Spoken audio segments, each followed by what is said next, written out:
His album El Rio, released last summer, selected by Rolling Stone as one of the 25 best country and Americana albums of 2016.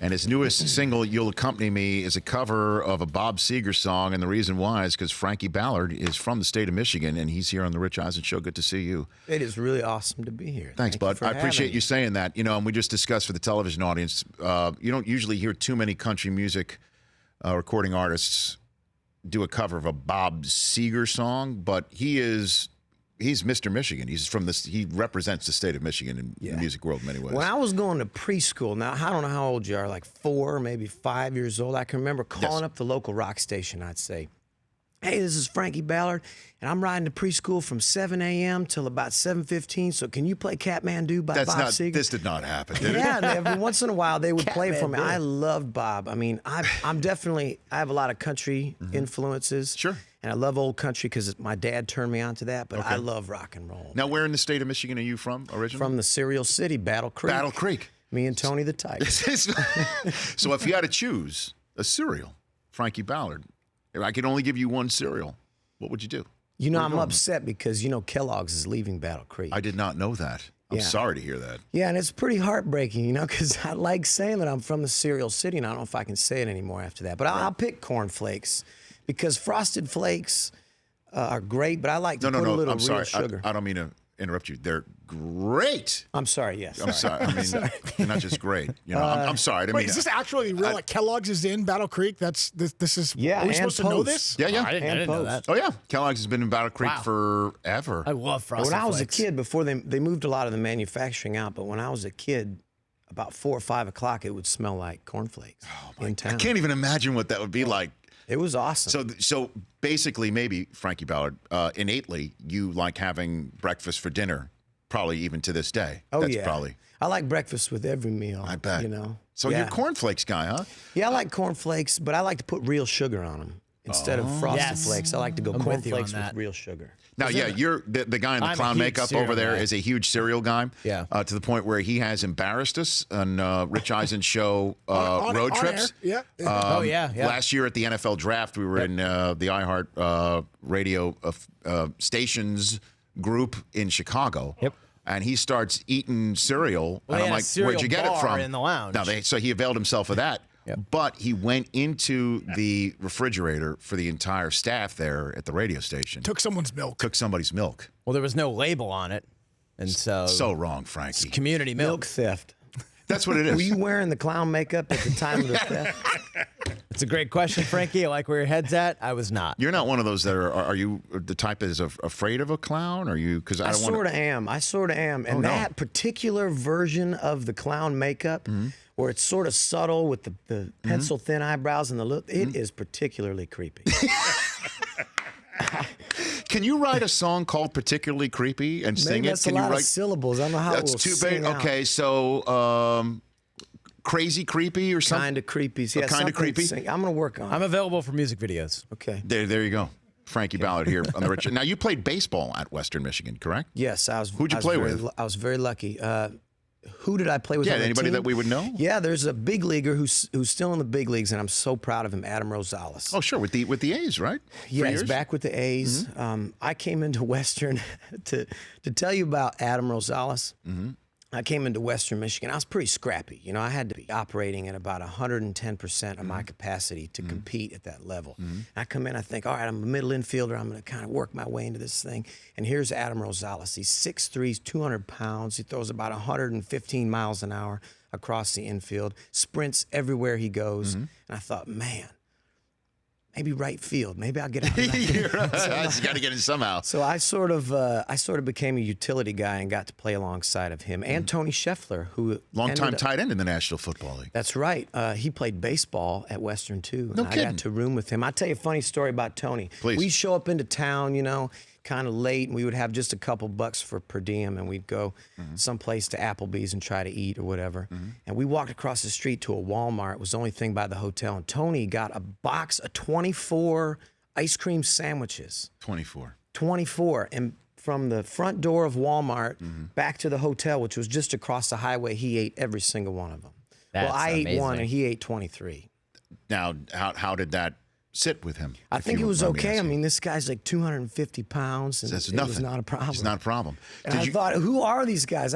Maybe I should start playing guitar because I can't compete. These guys are like Spartan warriors. Did you ever wind up on my alma mater campus in Ann Arbor? Yeah, we played Michigan every once in a while, and it was always fun to play them. They weren't in our conference, so we wouldn't get their best pitchers, but we competed with them. We didn't give them our best pitchers either, but they were a great team. They were a great team. Now, maybe the reason why you might not have performed as well because I heard you had some late nights. Is that a true story?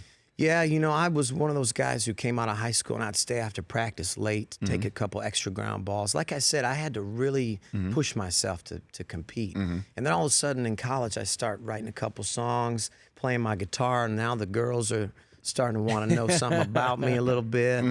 And I'm starting to leave practice early and go down to the blues jam and staying out a little late with my musician buddies. So, yeah, things started to kind of change in Late college. nights. And then, but wouldn't you have an early morning lift every now and then? Yeah, we Frankie? did. We would do 6:30 a.m. workouts 3 days a week, no matter if we were on season or off season.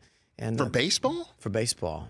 And in Michigan, going out and cranking up my 91 T-Bird, I had a 91 T-Bird 2-door, waiting for it to defrost to go to 6:30 workouts after a late night at the Blues Club.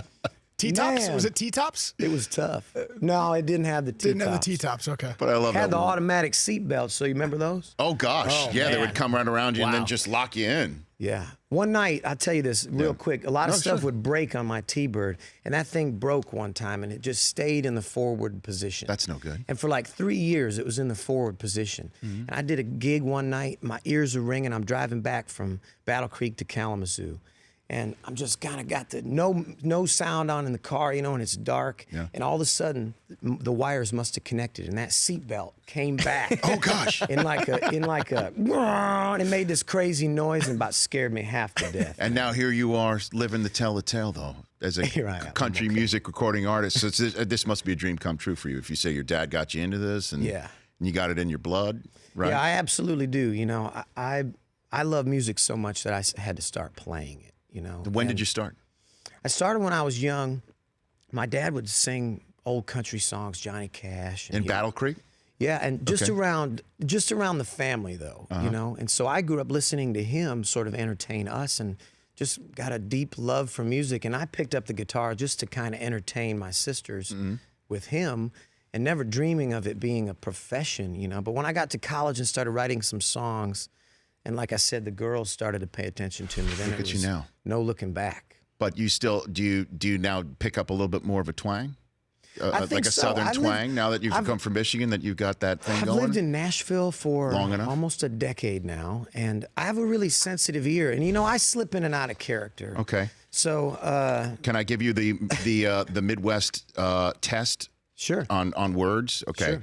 I'm writing down the word marry, which is what I would, I married my wife, Susie. You say it very Brooklyn. Okay, I'm telling you though, this is a difference between New Yorkers and Midwesterners and Michiganders. Okay. Let's just say I went to school with a girl named Mary, okay? And it's Christmas time, and I say Merry Christmas. Now, Michiganders say these three words the same exact way. Would you please pronounce these three words I've written down? Okay. Here's Frankie Ballard. Mary, Mary, Mary. That's right. And I say, I marry Mary for a Merry Christmas. Well, that's why you got the Rich Eisen show. Because you're an artist, man. But I'm not a country music recording I'm just a artist. sledgehammer and guitar player. I say them all the same. How do you Doggone pronounce it. pool? Say again? How do you pronounce? That was the best answer. If you were to open a door and it says push or pull, how do do you you say? pronounce pull? Pull. Yeah, And when you dive head first into a body of water, you dive first into a... Pool. Go ahead and say it, Chris. I'm going to pull the door open and I'm going to go in a swimming pool. See? the same word. That's... Pool. Oh, pool. Where's that from? Well, I just I Great get ripped on, Good question, I get Frankie. ripped on every day on this show for the way I pronounce. By the word way, pool. new drop, Frankie Ballard saying, where is that from? Please. Great, amazing. By the way, you've made our show now not only better We have, today, but Frankie. for days to come. Check out blessing. Frankie Ballard not only on Twitter at Frankie, i.e. Ballard, or at the House of Blues here in Anaheim on April April the 5th, we're on the Angels Radio Network down in Anaheim. So a lot of people listening to us right and now. I'll crank it up during the day. Okay, AM 830, Angels Radio. A Whiskey A Go-Go, April 6th, right here in Los Angeles, and then Moonshine Beach in San Diego, April 7th. Frankie Ballard, you're welcome here anytime. Good to see you. Thank you, guys. You God bet. bless you. The Rich Eisen Show, weekdays at noon Eastern on Audience.